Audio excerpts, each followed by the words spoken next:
So, update number 1 on the Mustang build. I was pretty eager to start the project, so I kind of just started ripping this thing apart without even thinking to grab the camera. So pretty much most of the disassembly I'm doing front end wise has already been done. Some of the reassembly has already started, but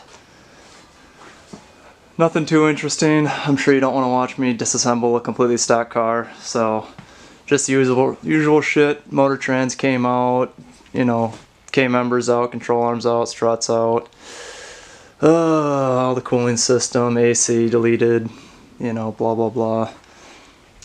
And I did actually do some more disassembly on the front end that didn't need to be done at this time, just like pulling the knuckles off and stuff, because that is pretty much the only front end component that I will be reusing with the new front suspension, so I figured it'd be easier to actually pop the ball joints and everything with it bolted in the car, so it's actually kind of disassembled there.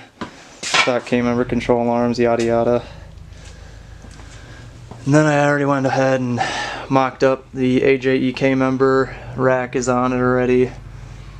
Brake booster and master came out already. I got the new kit mocked up in there. Actually all bolted in already, just needs to get brake lines made. But at this point, we're pretty much ready to do our first test fit with the motor.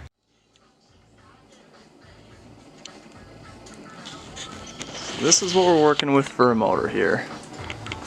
What I've decided on is the good old Ford Barra. Never even seen one before, so kind of just knew it was something I had to have. I'm sure you're familiar. 4-liter dual overhead cam, straight 6. This one in particular is a 2009, I believe, NAFG. I did get this one from Dominator. Oh, Jesus. Probably about 2.5 years ago now when I got it, so I'm sure the whole importing process has actually started over 3 years ago for this one. Usually takes about 6 months. I did already do some tinkering with it even before I got the car in the garage here. Started mocking up accessories, which I did have to buy separately. Established a new serpentine route and bought a belt for it. A BA turbo manifold, just stock cast one.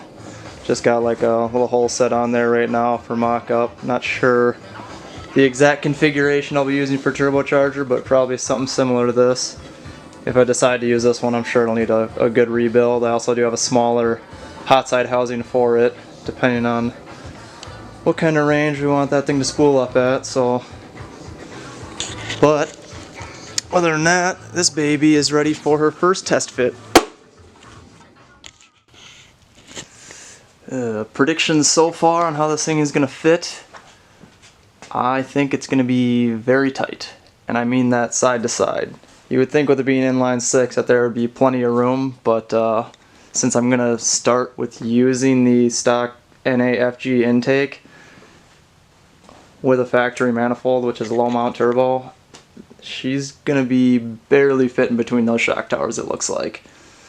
Hoping everything clears. I have no idea how it's going to sit around this K-member either, what kind of clearance we're going to have. Even just from the measurements I was eyeballing, it's going to be almost right up against that master cylinder. So, and I'm not even sure if the turbocharger is going to fit here in between the motor and the shock tower, or even the frame rail here. No idea where it's going to land. Might end up having to build a J-pipe later, which I'm totally fine with for other reasons I can get into. But we'll see here. Gonna go for our first test fit. It is also kind of inconvenient, just some things that I've been noticing already with the motor wise is everything's kind of on the opposite side of what it needs to be, which makes sense because this car does originally come out of a right-hand drive vehicle, so obviously having a brake booster there was an issue with this intake, which has already been removed. But besides that, it's just kind of interesting, like the power steering pump, which in the Mustang is typically on the driver's side. Now it's on the passenger side. Same thing goes with the alternator here. So all my lines and wires are going to have to be swapped, reran from the driver's side all the way to the passenger side. I'm not sure how that's going to go. Heater lines do come out on the correct side. I do want to try to use the factory HVAC in this car. Not the AC obviously, but just heating stuff. So that shouldn't be much of an issue.